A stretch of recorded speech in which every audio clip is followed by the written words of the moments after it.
है अगर गुरुवर का सानिध्य पाना तो विद्यासागर.गुरु पर जरूर आना।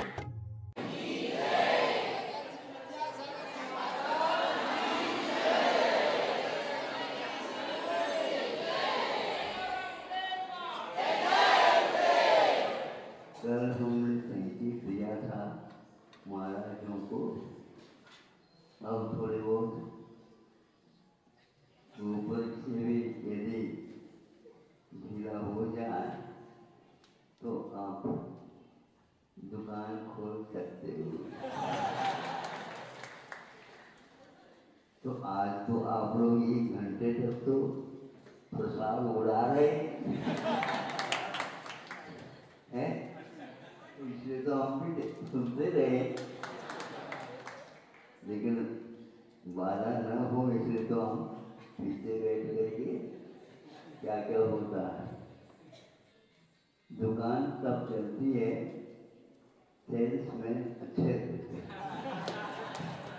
हैं। हाँ, तो ये ऐसे ही बांट रहे हैं।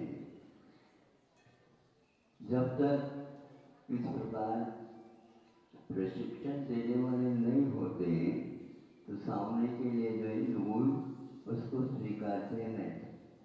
इतना अवश्य है कि कथाओं के साथ, महापुरुषों के घटनाओं के साथ वक्तव्य को जोड़ते हैं तो उसमें एक प्रकार से रस आता है, अथवा यूं कह लो वो पचता है। बीच बीच में इस प्रकार के प्रवचनों से, चर्चाओं से, उससे बच्चों के ऊपर भी इसका प्रभाव आगे पड़ता है। इसलिए आप लोग बच्चों के ऊपर जब कभी भी आपको समय मिले उसका अवश्य प्रयोग करना चाहिए। यहाँ पर महाराज ने एक शब्द कहा, ये स्थान बंजर है। कैसे बंजर है? आपने अभी तो बोया ही नहीं कुछ यहाँ पर। आप बोलते अरे यहाँ पर बंजर नहीं महाराज, यहाँ तो अनार की खेती होती है, यहाँ नारंगी की खेती होती है, यहाँ तो यहाँ से प्रसिद्धि इसकी ऐसी है महाराज की इस चौकड़े के परिसर से कहाँ कहाँ तक नारंगी पहुँचते मालूम है, रंगीन होते नारंगी यहाँ के। हाँ, तो यहाँ प्रसिद्ध है मुक्तागिरी के परिसर में। तो यहाँ तक पूरे यदि ये मंदिर होते तो इतने नारंगी का यहाँ से निर्यात हो कैसे सकता है? मांग पहले से आती है। हाँ, इसलिए यहाँ पर अवश्य बिक्री होगी। डरे रहो, गुरु जी ने एक बार कहा था, डरे रहो दरबार में, धका धनी की खाओ, एक दिन ऐसा आएगा आप धनी हो जाओ। यह एक प्रकार से गुरु जी ने इसलिए कहा था कि तुम जब तक कुछ बोलोगे नहीं तब तक वो बिकेगा नहीं।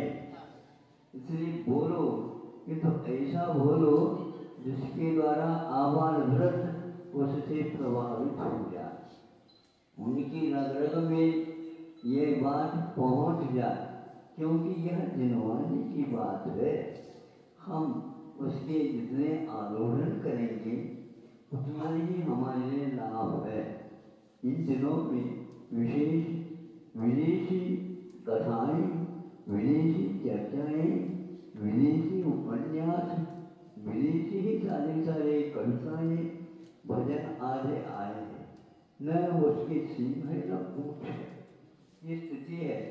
आज जो साहित्यिक गीतकार भी कोई भी विरले ही मिलते हैं, और सारे भजन के जो गुच्छक थे उसको कोई भी नहीं पढ़ता, नहीं गाता, किंतु उसमें ऐसे रस है कि उस सामने बाहर के जो रस है वो फीके पड़ जाते हैं, आत्मा तक वह पहुंच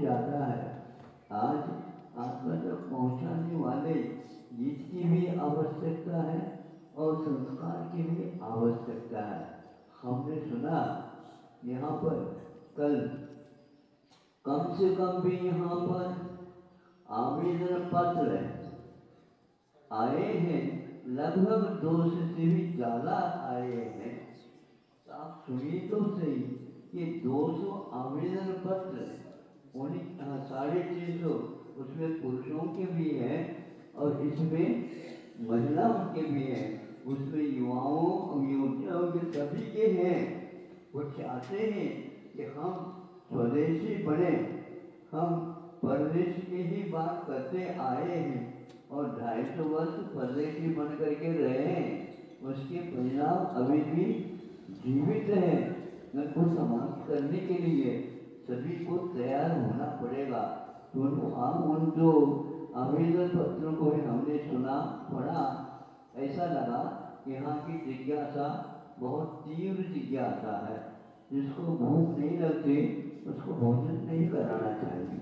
जब तक बच्चा उठता नहीं, माँ दूध नहीं पिलाते। हम भी इसी प्रकार करते हैं। यह मांग आ गई है तो इस ढंग से आई है। बहुत कम समय में, वर्षा के समय होते हुए भी सब लोग इसको चाहते हैं।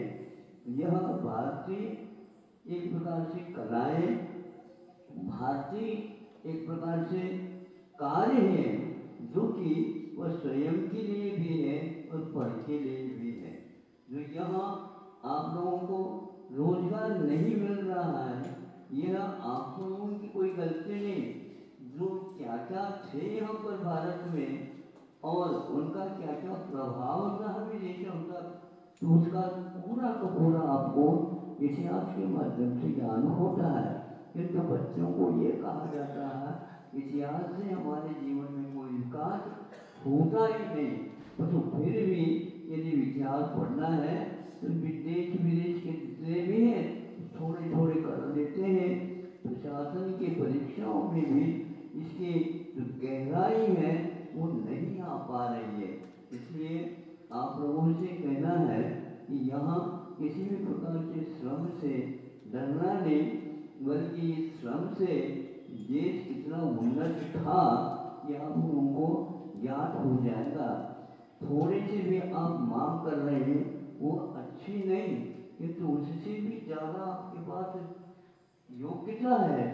एक लेख पढ़ा था और वह बिल्कुल लेखक ने इसको इसलिए भेजा था कि किसी भी प्रकार से इन युवाओं के ऊपर प्रभाव पड़ जाए जो आवारा जैसे घूम रहे हैं। अब हमारा भविष्य जो है किसी प्रकार से सुधरने वाला नहीं है।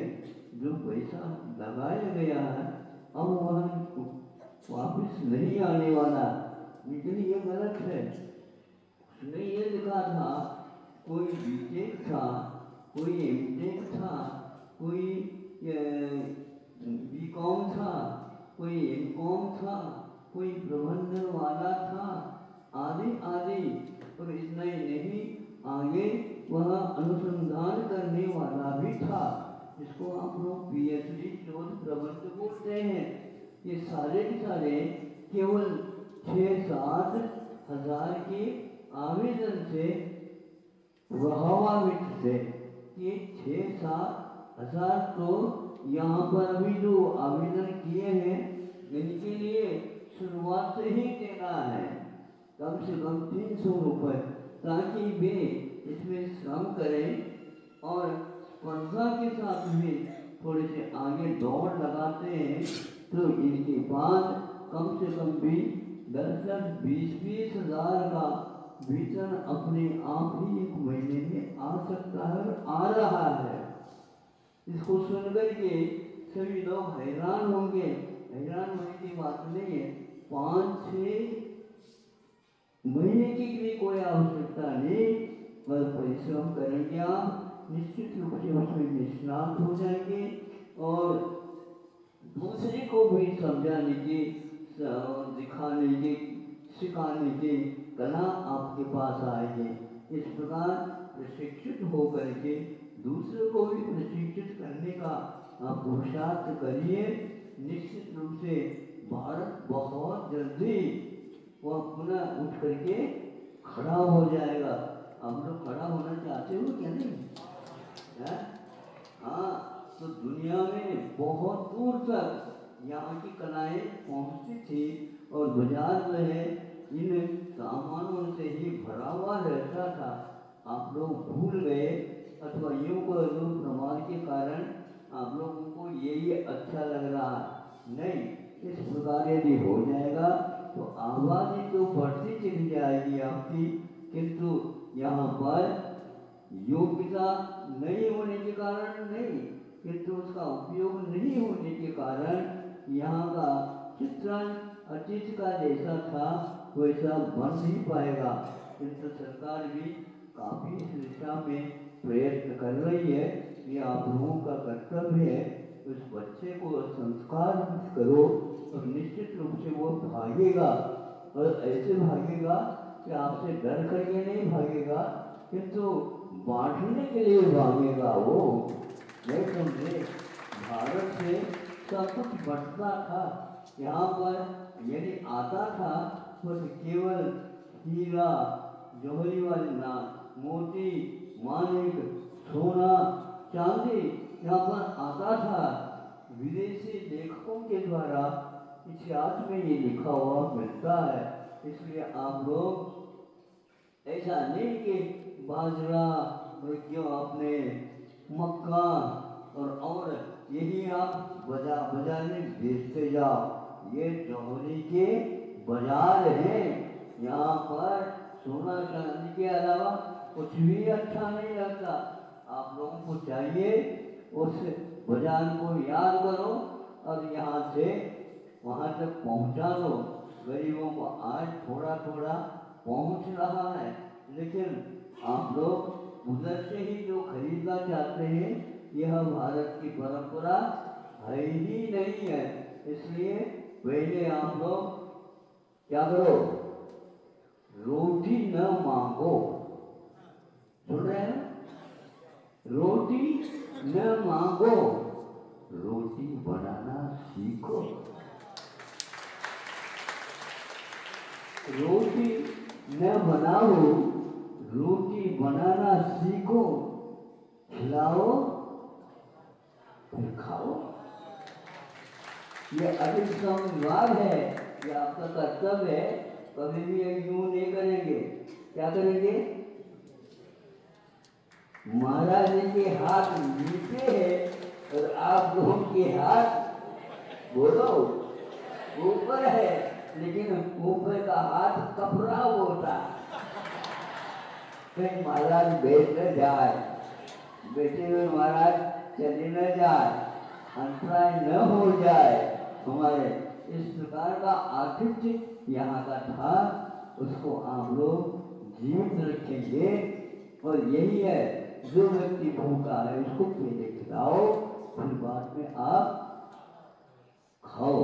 इस प्रकार करेंगे तो यह व्रत यूं ही बन जाएगा। भले उस समय आप याद करो हमारे महाराज कैसे रहते हैं, वो एक बार लेते हैं और वह भी बना करके नहीं लेते, किंतु बना हुआ मिलता है वही लेते हैं। इस प्रकार उनका समय रहता है। तो इसको यदि सामने आ जाएंगे तो कई लोग इससे प्रभावित होंगे। यह था आतिथ्य, जिसको आप भूलो नहीं। यहाँ के राजा लोग भी समय पर थोड़ी बताऊंगा कि इसी प्रकार जीवन यापन करते थे। बहुत अच्छा, आज तो प्रारंभ हो गया। इधर आवेदन पत्र भी आ रहे हैं और उसका चयन करने का भी समय आएगा। आप लोगों को संकेत मिलेगा और बहुत जल्दी जो योजनाएं घोषित की आप लोगों ने अपने आंखों के सामने देखने का अवसर प्राप्त हो। ऐसा करो की